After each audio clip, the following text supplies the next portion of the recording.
Hi, I am Georgia, and this is my presentation into the identity and transitions it took for me to become Sharpay Evans for Filton High School Musical.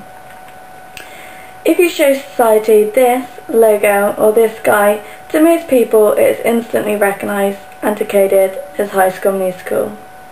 Since 2006, High School Musical has taken the world and its media by storm, with its Synthesium Wildcats chants being easily recognisable and all in this together and surprisingly dominating the Billboard charts for weeks.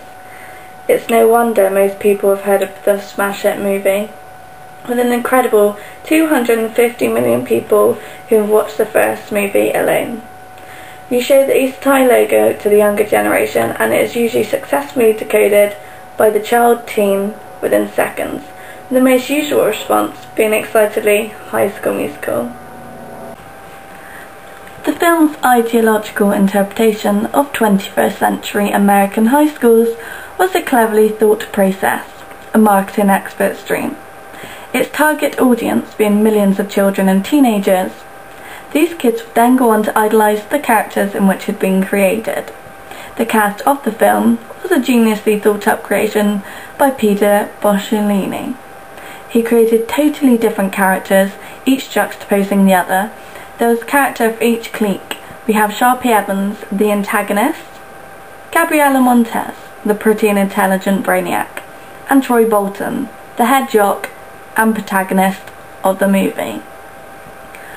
Furthermore, High School Musical has allowed fans to accommodate their own identities with the cast, adapting a Troy or Gabriella-like persona, modelling themselves on at least one member of the cast, and unintentionally aspiring themselves to be like their favourite cast member. Or if not, they always had a favourite.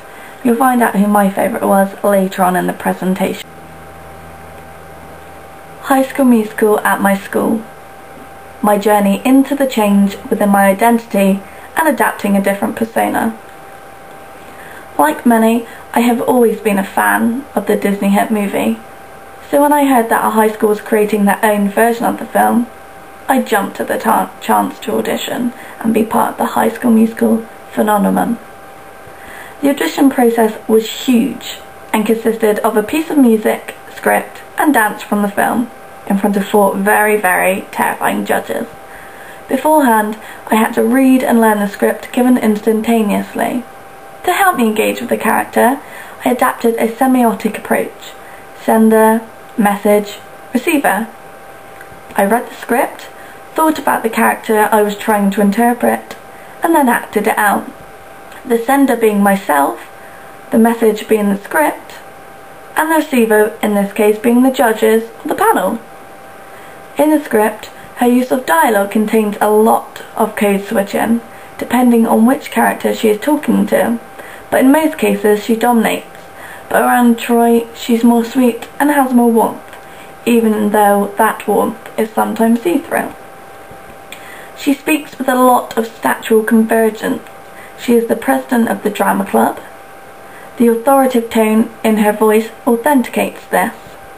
I had to adapt my behaviours and attributes and make the transition between my personal traits to the characters I was auditioning for. Her name? Sharpay Evans. I had to lose all my identity idiosyncrasy and focus on her fierce, infuriated, powerful personality traits. Creating this persona was unaccommodating at first. I had to engage myself in her kinesics, making sure I used the correct body movement and diva-like expressions, negotiating with my own persona and climating myself to hers. Trying to create Sharpay's was more difficult than I had initially thought. Adjusting my identity and modifying it to hers, creating this brand new persona, was problematic. I had to let go of my own personality.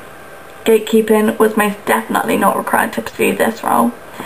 Due to my dismay at the character, do not think for 1 second that I did not want to pursue the role. I saw it as a challenge and an experience that I wanted to accomplish. The work of making my character transition worked successfully. I got the part and excitedly got to work more on her identity. I watched the movies continuously to create a general understanding of her characterization and to acknowledge her kinesthetics, furthermore to help create the almost authentic Sharpay Evans.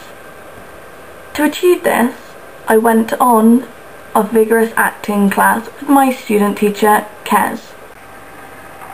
She made the inner diva in me arise. I adapted the Sharpay persona that was so much desired for the musical role. Having the chance to be able to adopt a new identity not only allowed me to adopt a new personality, it also enabled me to adapt a physical one too, allowing me to dress up just like my character. Pink glitter and too much tan was what would then eventually help me build upon my character's physical appearance. Her appearance consisted of many obvious codes. It signified that she was a girly girl and also that she liked to be tanned.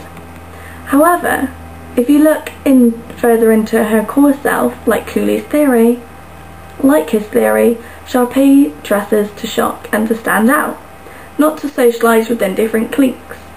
Like the self-fulfilling theory, quote, in which the expectation is created by the response, let me elaborate this for you.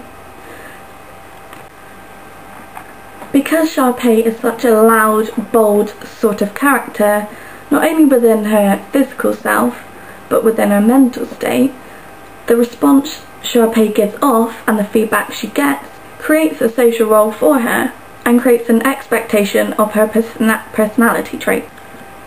Because she takes an extortionate amount of pride within her physical appearance, her self-esteem improves her confidence, communication and status.